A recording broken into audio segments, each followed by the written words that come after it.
आखण मक़सद है ये जेका आहे कंपाउंड वॉल जेकर निकिरे वेसी 3 फुट या 4 फुट मथे थी वेसी त उहा स्कूल वधीक सेफ रहसी बनस्पत माना जेकर ये असां ईअं ख़ाली भरा ॾियूं उन जे बजाय जेकर हिकिड़ा 1000 खनि या 1500 सिल लॻे 9 इंच जी उसारी थी वञे पिछे भरा पुॼोसि पिछे इहा महफ़ूज़ वधीक बहितर रहसी त स्कूल रोज़ रोज़ कोन्ह ठहंदा आहिनि घर त माण्हू जा ठहंदा त उहो बिल्कुलु ठह वेंदा आहे ईअं शइ को त तो अलावा वजूरा ॾिसी जंहिं उन दोस्त सारा अपनी जदोजहद की थी है त असां उहो सलाम पेश करे अला करे जेकॾहिं था हुसीं त असां उहो बिल्कुलु सुठे नमूने ऑनर करेसीं ऐं उहो बि ख़ुशि थी वियसीं त वाक़ई ॻोठाणे माण्हू सुलझल अला तौफ़ीक़ अता फ़रमाइशी अञा बि ॾियसि हिकिड़े सुठे अतिया था कम में उन जे करे इहा अहिड़ा किरदार अहिड़े 5 माण्हू दोस्त अहिड़े अञा पैदा थिया आहिनि अञा वधीक जेको ॿारहां माण्हू न्याणा शाणा तालीम याफ़्ता थी वियसि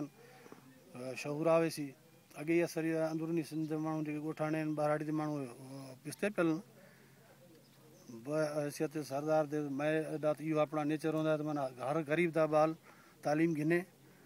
ऐं वक़्तु बि असां हर ग़रीब जे ॿाल को मैं अपने हिसाब ना सरफराज़ ख़ान बि